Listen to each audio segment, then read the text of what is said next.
16 साल की उम्र में मोहम्मद अमन अनाथ हो गए थे और अपने 3 छोटे भाई बहनों की जिम्मेदारी के साथ परिवार के मुखिया होने की भूमिका से बोझिल हो गए थे। उनकी मां साहिबा का कोविड में निधन हो गया था। उनके पिता मेहताब एक ट्रक ड्राइवर थे जिन्होंने अपनी नौकरी खो दी थी। 2 साल बाद लंबी बीमारी के बाद उनका निधन हो गया था। अमन के पास 2 ऑप्शन थे, या तो क्रिकेट खेलना जारी रखें या अपने सपने को छोड़ दें और अजीब ओगरीब नौकरियों की तलाश करें। उनकी मेहनत का फल मिला, क्योंकि शनिवार को 18 साल के अमन को भारत की अंडर 20 ओडीआई टीम का कप्तान बनाया गया, जो अगले महीने पुडुचेरी में ऑस्ट्रेलिया अंडर 19 से भिड़ेगी। टीम में भारत के फॉर्मर कप्तान और world cup winners coach Rahul Dravid के बेटे समित द्रविड़ शामिल हैं। पिछले कुछ सालों को देखते हुए उत्तर प्रदेश के सहारनपुर के रहने वाले अमन को यकीन नहीं होता कि वह उन काले दिनों से कैसे बचे। अमन ने बताया, जब मैंने अपने पिता को खो दिया तो मुझे लगा कि मैं अचानक एक दिन में बड़ा हो गया हूँ। मैं परिवार का सीनियर था और मुझे अपनी छोटी बहन और 2 भाइयों की देखभाल करनी थी। मैंने खुद से कहा कि मुझे क्रिकेट छोड़ देना चाहिए और मैंने सहारनपुर में नौकरी भी तलाश की, लेकिन कुछ नहीं हुआ। हालांकि कुछ लोग चाहते थे कि मैं अपना खेल जारी रखूं और मदद करने को तैयार थे।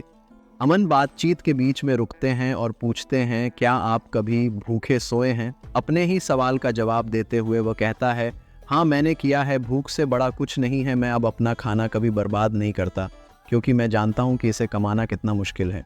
कानपुर में यूपी क्रिकेट एसोसिएशन के एज कैटेगरी के ट्रायल होते थे। मैं ट्रेन के जनरल डिब्बे में यात्रा करता था, टॉयलेट के पास बैठता था क्योंकि वहाँ बहुत भीड़ होती थी। अब जब मैं फ़्लाइट से यात्रा करता हूँ और किसी अच्छे होटल में ठहरता हूँ तो मैं बस भगवान का शुक्रिया अदा करता हूँ।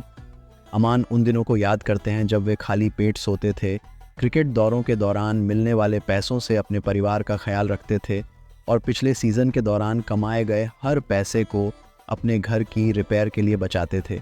लेकिन वे थैंकफुल हैं कि वे अपने सपने को पूरा कर पाए। वे कहते हैं, मैं उन सभी पलों को संभाल कर रखता हूँ। मैं बता नहीं सकता कि वे कितने मुश्किल समय था।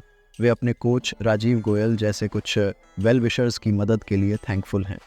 गोयल याद करते हैं कि कैसे अमान अपने परिवार का ख्याल रखने के लिए नौकरी की तलाश में हताश होकर उनके पास पहुंचे थे। गोयल कहते हैं, उन्होंने मुझसे कहा कि किसी कपड़े की दुकान पर नौकरी लगा दो, घर में पैसे नहीं हैं। गोयल कहते हैं, मैंने उनसे मेरी एकेडमी में आकर यंग खिलाड़ियों को कोचिंग देने के लिए कहा।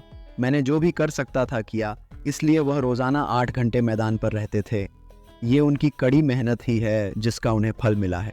अमन कहते हैं, मेरी अंतरात्मा ने मुझे हार न मानने के लिए कहा। मैंने खुद से कहा कि कोशिश करते रहो और अंधेरा जल्द ही खत्म हो जाएगा। मेरे पास कोई ऑप्शन नहीं था। अगर मुझे अपने परिवार का पेट पालना है तो क्रिकेट ही एकमात्र चीज़ है जो मैं जानता हूँ। उन्होंने क्रिकेट के मैदान में आग लगाई, जहाँ उन्होंने जल्द ही अपना नाम बना लिया। पिछले सीजन में अमन ने वीनू मांकड़ ट्रॉफी में यूपी अंडर 19 टीम के लिए 8 पारियों में 4 हाफ सेंचुरीज इंक्लूडिंग 337 रन बनाए। वह अंडर 19 चैलेंजर सीरीज में 98 की औसत से 294 रन बनाकर दूसरे सबसे ज़्यादा रन बनाने वाले खिलाड़ी भी थे। इस साल की शुरुआत में वह दक्षिण अफ्रीका में अंडर 19 वर्ल्ड कप के लिए स्टैंड बाय थे। वह बहुत डिसिप्लिन्ड क्रिकेटर हैं। वह खेल के इम्पोर्टेंस को समझते हैं। यही कारण है कि वह अपनी उम्र के कई क्रिकेटरों के ऑपोजिट कभी डिस्ट्रैक्टेड नहीं होते। गोयल कहते हैं, वह कुछ भी नहीं से आया है और कड़ी मेहनत से उभरा है। भारत की अंडर 19 टीम का कप्तान बनाए जाने के कुछ घंटों बाद अमन को अपने पिता के साथ हुई बातचीत याद आती है। वे कहते हैं, मेरे पिता को मेरा क्रिकेट खेलना कभी पसंद नहीं था। वे हमेशा मुझसे कहते थे, यह अमीरों का खेल है, गरीबों का कुछ नहीं होता। मैंने कभी उनकी बात नहीं सुनी।